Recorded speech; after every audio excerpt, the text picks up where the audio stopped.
Hey, Natsu here. Today I'm going to do part 7 of What If Deku had the omnitrix. In the last part, he unlocked the species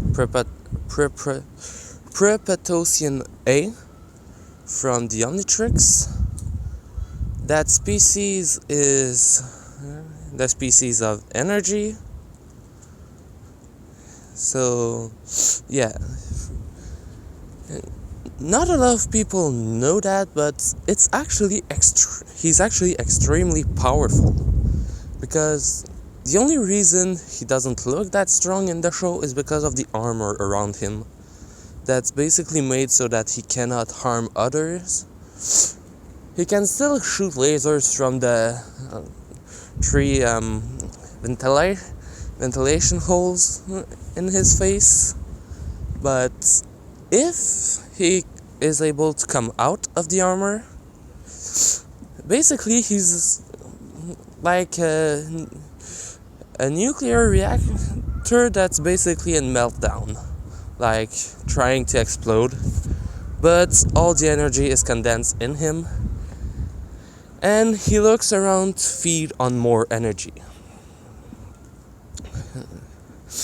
The Prepatosian B species is the species of atomics, which is actually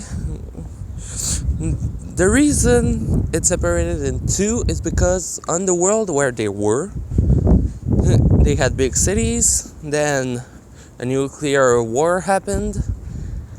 The B subspecies happened to go underground and enclose themselves in lead to make sure that no radiation can come in.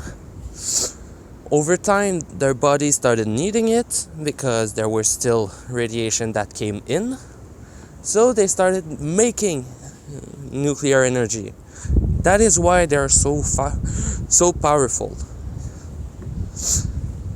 They are living reactors that basically create an almost infinite amount of energy constantly every second of their lives. The armor they have around their body is basically made so that radiation cannot come out of them unless they want to use it, so to not harm others. So basically, the A subspecies is weaker, but is the predator of the B subspecies, because both of them are living energies, but one of the two feeds on it, the other one is basically creating it. So the species Prepatosian A basically sees Prepatosian B, which is a lot stronger than them, as a freaking unlimited buffet. Since radiation does not hurt them, Prepatosian B cannot really do anything against them. So basically, even though they're stronger, they're the prey.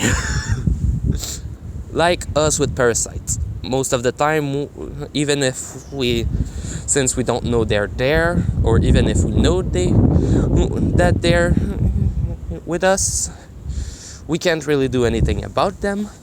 It's basically the same thing. So yeah, he unlocked the weaker subspecies, but still extremely powerful. And basically the reason he was able to beat All For One with that was that the hit that he gave Deku was strong enough to basically break a part of the armor, which basically made sure that Deku was able to come out of the armor and basically destroy the living shit out of All For One. All For One is still alive, but he's in a much, much worse condition than what he was in the anime, even though he was more powerful. So, yeah. After that happened, the hero congratulated him, but told him that that transformation is extremely dangerous. So please try to not get him out of the armor next time, because not everyone is as strong as that guy. So Deku gets it. So basically that transformation is going to be used, yes, but he won't take the armor off because, well, first he can't do it on his own. He needs someone to break it. Kirishima. Yeah, basically, if at some point he needs that, he literally told Kirishima, if something happened and we're in danger, you use your full power, no matter if it breaks your body, you use it and you crack the armor. Which even All Might was like, okay, yeah, that's fair. So every hero said it's okay if he does that, since if something is so strong that they kind of don't have a choice, yeah, he kind of has to. But in last measure, because if he's still in the armor, he has a lot of aliens that are more powerful than him. But out of the armor, he's one of the freaking most terrifying alien in the omnitrix, just because of the way his body is. So yeah, if I remember correctly, after that happened, they had the dorms made. They went around asking parents if it's okay for their kids to stay at school. This time, Midoriya's mom, her name is Inko. She was okay with it from the start for two reasons. First, she knew damn well that if her son wanted to, he wouldn't have any problems with anyone. And by that I mean, he just pops out a new transformation and basically he put them on the ground. Like, the only reason he wasn't able to take down All for One earlier was because All Might was in the way. And basically everyone heard that. So after that, stuff happens, and if I remember correctly, the next arc is it's the license exam arc, which firstly it starts with them creating their super move, finisher move. Kirishima already has Unbreakable, but him and Deku decided to make a combo finisher move, since they kind of really like stay close together, and Tsuyu stays close to Midoriya almost all the time now. Yeah, after what happened with that, she literally told him that she got scared for him, that she likes him more than just a friend, and he told her that yeah, he feels the same way, and they decided that they would start going out together, but kind of keep it a bit a secret for now. So yeah, they're together. So when they start for the finisher move, they decide to explain to Cementos what they want to do, and that they would need a bigger space for what they want to do. Which he accepts to give them. Like, he tells everyone to back off for a while, like giving them half of the place. But everyone was more interested in what they wanted to do. So basically, what they see is Deku transforming into the Kineseleran, grabbing him and starts spinning around freaking fast and throwing Kirishima to the wall, where he goes unbreakable and basically make a freaking crack in it. Well, no, literally pass through it. Like, Cementos made a wall that was really thick, and basically Kirishima still passed right through it. He literally destroyed even the wall of the gym. So Aizawa told them, okay, yeah, that's a really good move, but please don't do it inside next time. Then both of them say, we didn't think it would be that strong, or that he would go that far. Anyway, we have more that we wanted to try, and probably with others as well, which some of them really got excited for that, because at the same time it gave them idea to try and make combo moves. So yeah,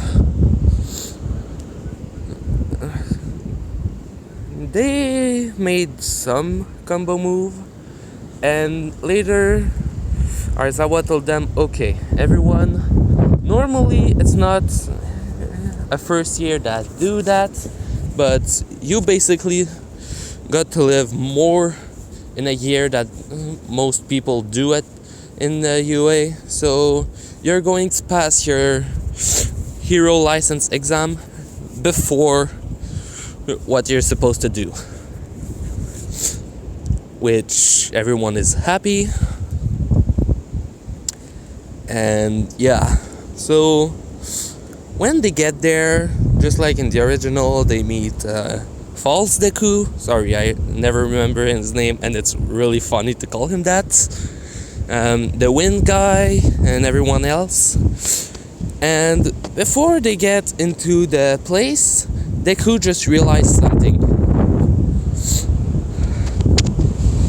Everyone else knows what their powers are, but they don't have any idea about everyone else. So he starts playing with the watch. Everyone asks him if he's alright, and he explains it to them, and everyone's like, oh shit, you're right. So while he's playing with the watch, everyone hears a tit tit tit tit. New pilot, and then suddenly they just see a big green flash, and Deku's in a new form that they've never seen. And it's like, whoa, so a new one? Well, now you're at least going to be able to surprise them with one thing, which Deku says, yeah, well, two, since there's also my... It's,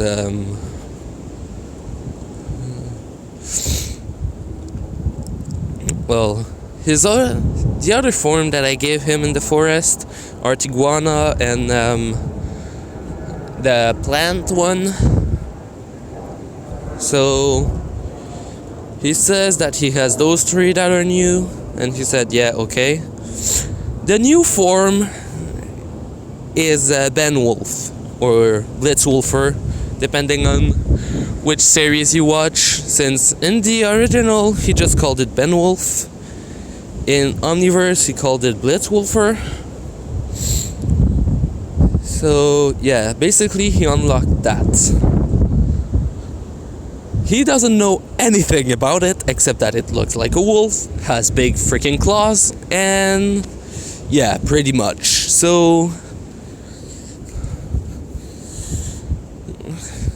the exams start with the same way as in the original, with Bakugo and Bakugo going his separate ways, Kirishima following him, and the other one... No, wait. This time Bakugo doesn't leave, so Kirishima stays with the group.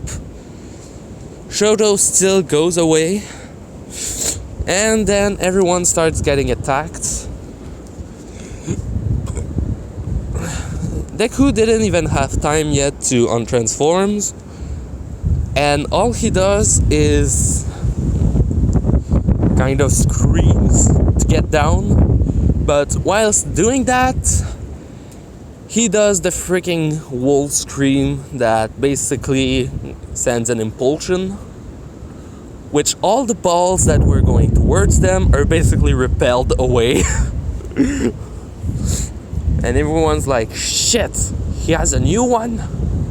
Damn! Which then they just say, get the balls! Which Deku changes into Kiloceleran and gets every freaking ball in the area, giving them to everyone, and they all and then just kind of grabs some of them and goes towards one of them to place them all on him. Basically, the others start trying to use their quirk to send the balls on others, and just like in the anime, after a while the others kind of leave and everyone gets separated. So yeah, after that, the same thing happens with Toga, that's transformed into that girl that can do illusions. Everything happens the same with everyone else. And at the end, well, they basically won, just like in the original. Then they pass to the next one, which is the rescue and other stuff. Deku, with his 4 freaking hours of transformation, can basically do everything he freaking wants now. So when the thing starts, he tells everyone to get in his school to get the people close to them, and that he's going everywhere else. And basically just starts running in his Kiloceleran form and bringing people after people after people. Basically, he gets to somewhere where something happens. He transforms into the perfect transformation for that place. He grabs the person or persons and goes away. They place them where it's safe. Basically, he's going to be number 1 in this because, well, he can basically do the entire city of Japan pretty much in minutes, like passing every road, every house, everything in like 10 minutes if he wants to. So if I remember correctly, like I said, he can pass multiple times the sound barrier in seconds, so he just has to be careful with that. When there's stuff that if you try to move something it will fall, he turns into the crystal guy, makes crystal to hold stuff, then brings people away.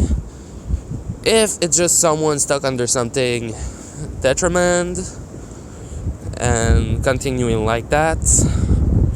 So basically, a lot of people get what they need for points, they save people, and then suddenly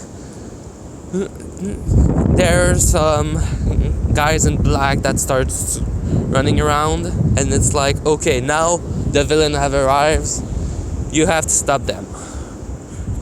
First thing Deku does is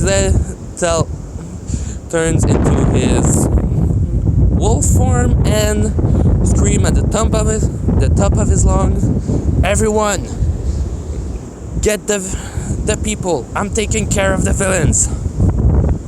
And then turns into his Ditto form. I always forget the name of the species. And basically multiplies to so much, to such an amount that they are basically running everywhere, taking down people. If they see someone about to get hurt, they save it, and continuing like that. When one is hurt, the others feel it, but they basically can dig jump, breathe underwater. They're stronger than normal people, and yeah, so it's kind of easy for him. Then Gang Orca arrives. The ones with who him and Kirishima did their agency program. So he basically sees him, goes straight towards him. Gang Orca says, with this one you won't do anything to me. And basically Deku pressed the omnitrix, and you just see a freaking wave coming out of nowhere from everywhere, just going up, then fusing with the original one, to then just kind of de-transform him. He grabs the watch, turns it, and basically goes straight for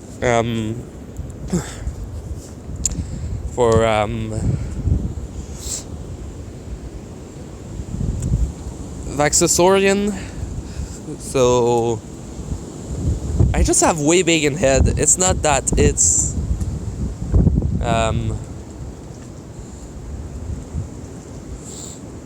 the dino guy. He is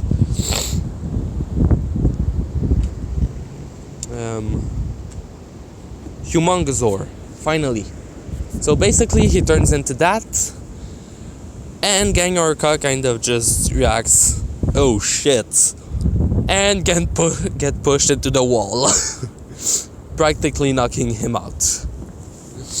Deku didn't go all out because he knows it's not real, but still needed to hit hard enough for it to make him win it.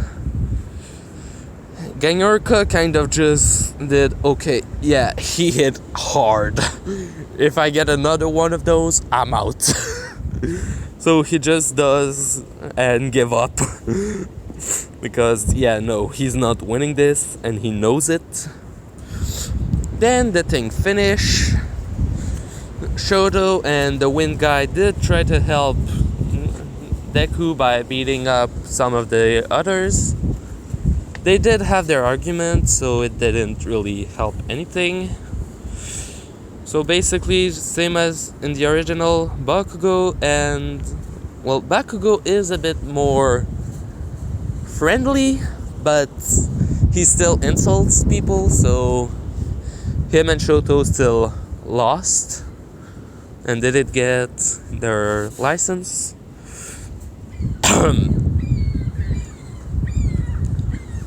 So yeah, that was the license exam arc. I'm going to end it here and go rewatch the next arc, because it's been a while for me since I watched it. Basically, I've been binge watching the entire series up to this point. I literally finished the episode for that this morning. So yeah, this was part 7 of What If Deku Had the Omnitrix. Hope you liked it. Natsu,